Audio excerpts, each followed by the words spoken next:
Happy Navratri. আজ আমি কিভাবে ঘট স্থাপন তারপরে ঠাকুরকে কিভাবে বসাচ্ছি সেটা আমি তোমাদের সাথে শেয়ার করছি। প্রথমে এই যে মাটিটাকে ভালো করে গুঁড়ো করে নিয়ে শুকনো করে নিয়ে এটা করে নিয়েছিলাম এরকম, যাতে মাটিটা ভিজে থাকলে ওই জোয়ার যা দেব, যেটাতে খেতি বলে, যেটাতে বাগান বলি আমরা, মার এখানে বিচারণ করে। আমরা যখন ঘুমাই, মাও তখন একটু বাগানে ঘোরাফেরা করে, মার মতন মা থাকে, সেটাকেই এখানে খেতি করা বলে।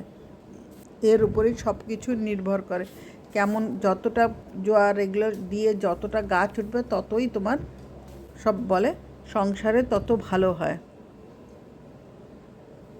তো এই যে জোয়ার গম সেগুলো সব আমি এক এক করে দিয়ে দিচ্ছি,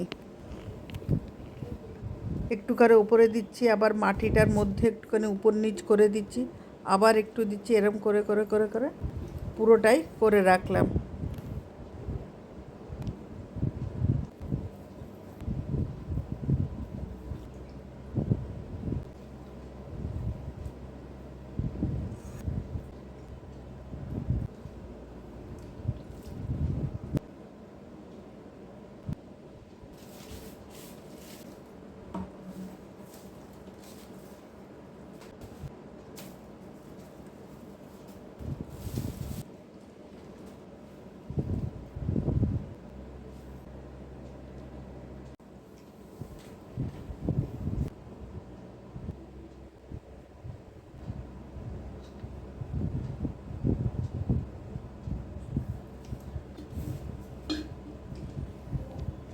ওগুলোও হয়ে গেল সব। এটা কী করে সাজালাম, এটা জব দিয়ে গম দিয়ে সব, সেটাও তোমাদের সাথে শেয়ার করলে। এবার কলসিটাকে কিভাবে স্বস্তিক চিহ্ন দিয়ে কিভাবে বসাবো, কিভাবে কি করব, সেগুলো আমি তোমাদের সাথে শেয়ার করব।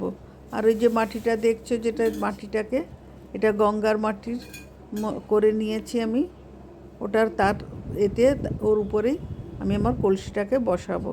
আর এটা দেখছো তো, দেখো দুটো চোখ, এটা মার চোখ বলে আমরা মনে করি। এটাকে লাল কাপড় দিয়ে 3 প্যাচ দিয়ে রেখে দেব।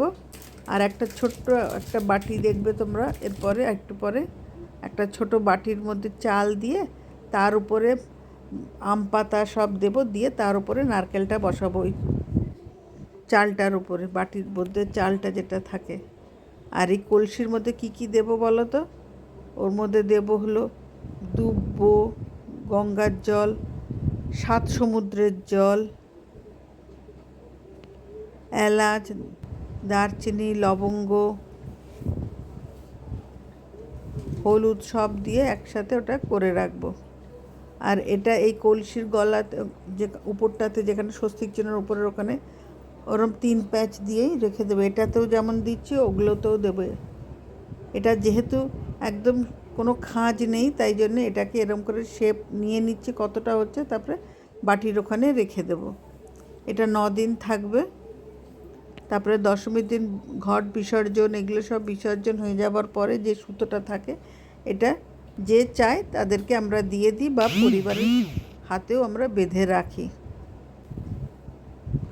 এটা খুব ভালো হয়, এটা বিপদ, সব রকম বিপদ আপদ থেকে সব দিক থেকে এটা খুব রক্ষা করে, মায়ের আশীর্বাদ বলে আমরা মনে করি এটা। আর এটাতে গিট দিই না, ওই দেখো পেঁচিয়ে অমনি করে রেখে দিই। দেখেছো? ওই যে দেখেছো, 3 প্যাচ দিয়ে রেখে দিচ্ছি। এবার কলসির মধ্যে কি কি দেব ওগুলোও তোমরা দেখতে থাকো এক এক করে।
এটাকেও বসিয়ে দিলাম। এটা মার সবসময় ডান দিকে বসে।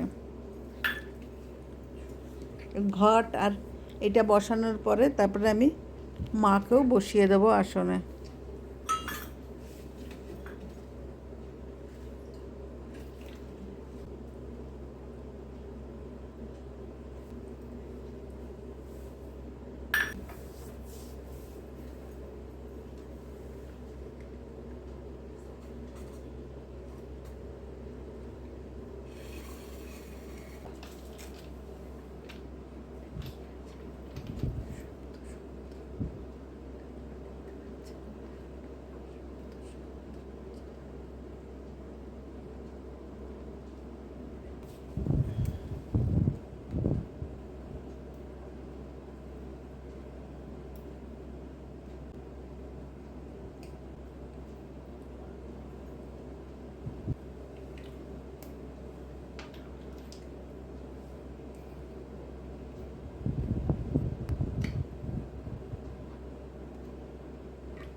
দেখো এবার কলসের মধ্যে কি কি দিচ্ছি, লবঙ্গ দিচ্ছি, এলাচ দিচ্ছি, হলুদ দিচ্ছি,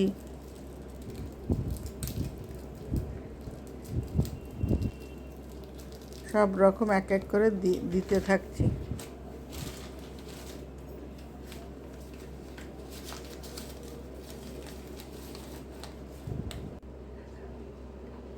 ওই দেখো এটাকে আমি ঢেকে রাখলাম, তোমাদের বলেছিলাম ঢেকে রাখবো, একটু ঢেকে রাখলাম, তাহলে ওটা আরও বেশ জলের মধ্যে থেকে ভেপড়ে উঠবে, আরও সুন্দর করে উঠে সব গাছগুলো আস্তে আস্তে তাড়াতাড়ি বেরিয়ে যাবে, যার জন্য। আর ওই যে মাটিটা লাগিয়ে দিলাম। আর আমি নারকেলটাকেও দেখো কিভাবে পেঁচিয়েছি, ওইভাবে পেঁচিয়ে রেখে তারপরে আমি কলসির ওপরে এই কলসটা যেটা আছে এর ওপরেই আমি বসিয়ে দেবো।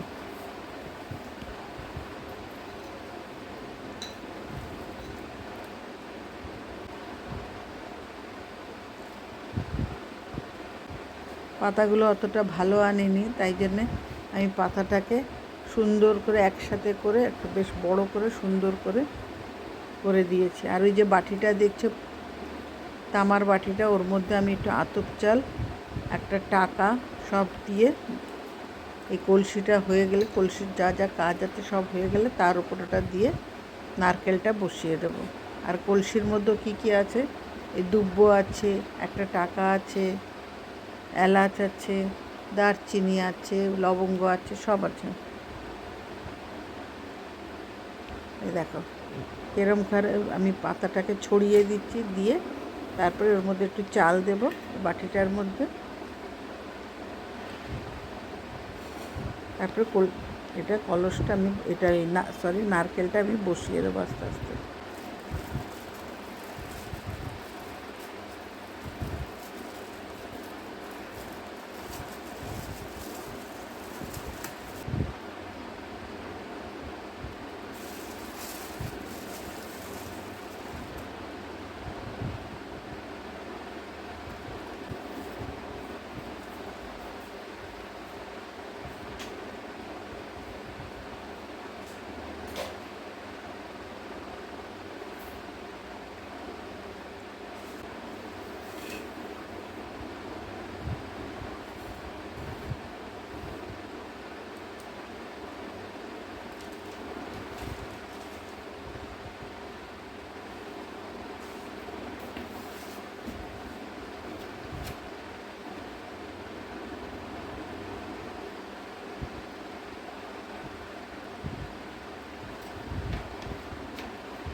দেখো এই নারকেলটাকে যে বসিয়েছে এমনভাবে বসিয়েছে যেন ওই চোখ দুটো দেখা যায়, যেত চোখ দুটো বেরিয়ে রয়েছে।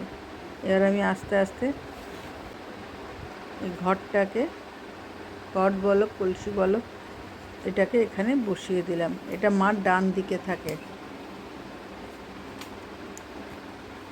তোমাদের এখানে দেখাচ্ছে বাঁ দিকে, কিন্তু আসলে ওটা মার ডান দিকেই রয়েছে এটা।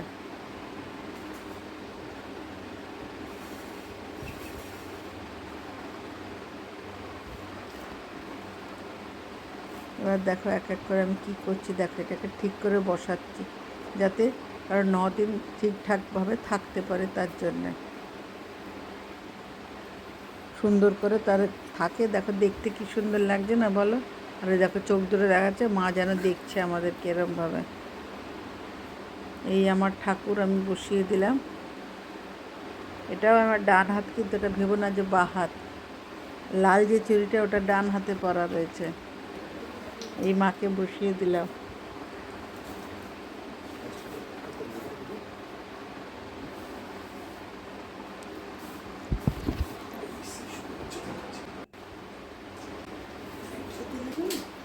ওখানে মার সাজগোজের সব জিনিস হচ্ছে, শাড়ি, শাঁখা বাঁধানো, পলা বাঁধানো, নেল পলিশ, লিপস্টিক, আলতা, সিঁদুর সব রয়েছে ওখানে, টিপ। আর এখানে মার চূর্ণিটাকে লাগিয়ে দিলাম, চুনার করে দিলাম, দিয়ে মাকে ভালো করে সাজিয়ে দিয়েছি।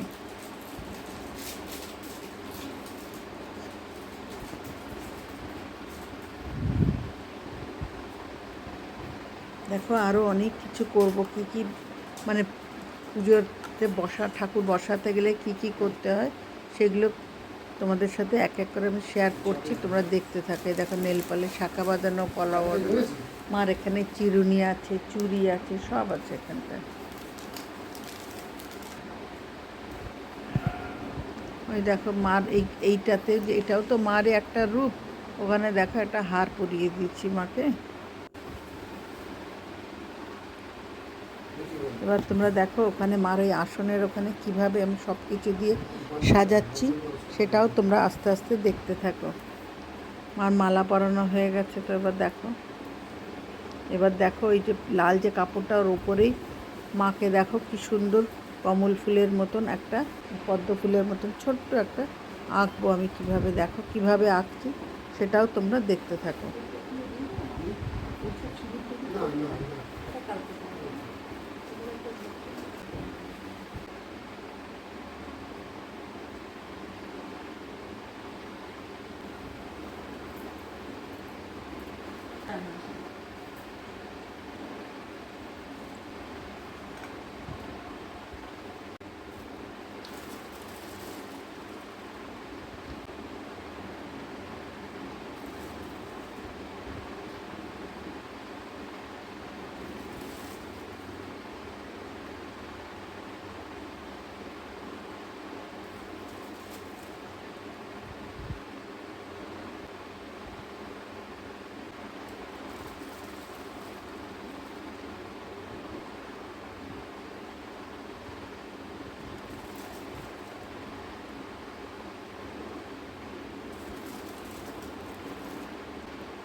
আর এই যে নখানা চালের যে ডোগুলো রয়েছে, এটাতে কিসে বলো তো? এগুলো হলো নবগ্রহর এতে।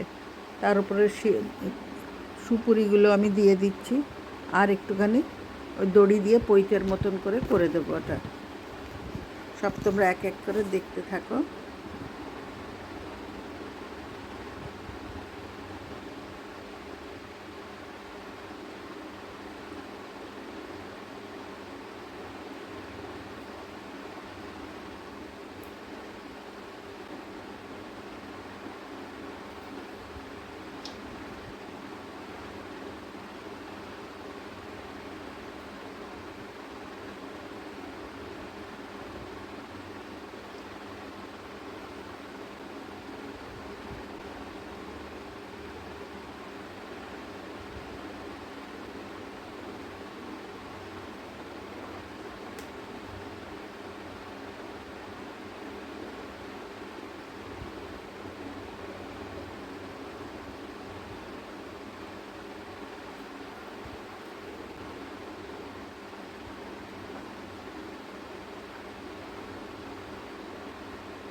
এবার দেখো আমি চাল দিয়ে হলুদ দিয়ে সব দিয়ে কীরকম করে ফুলের আকার করছি সেটাও তোমরা দেখো। ফুলের আকারটা এর উপরে আমি গণেশ ঠাকুরকে বসাবো।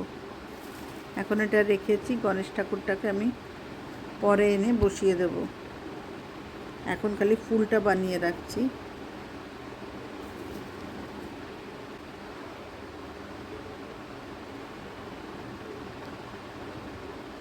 দেখো আমি আর তোমাদের সাথে এখন কথা বললাম না, মাঝে মাঝে কথা বলছি। আর এটা কি করে করে সেটাও তোমাদের সাথে আমি শেয়ার করে দিলাম।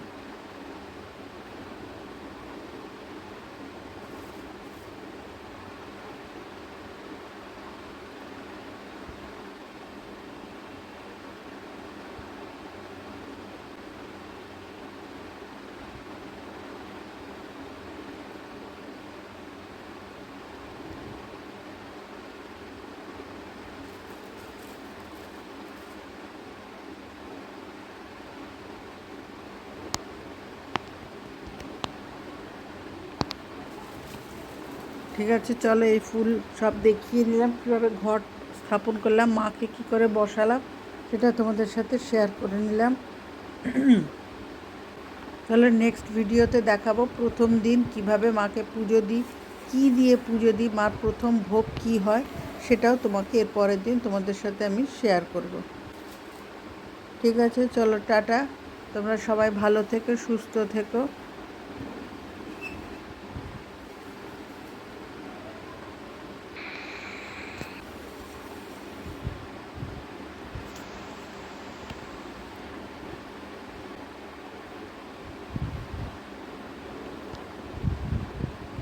আমার কাছের বন্ধু, দূরের বন্ধু, সবাই আমার পাশে থেকো।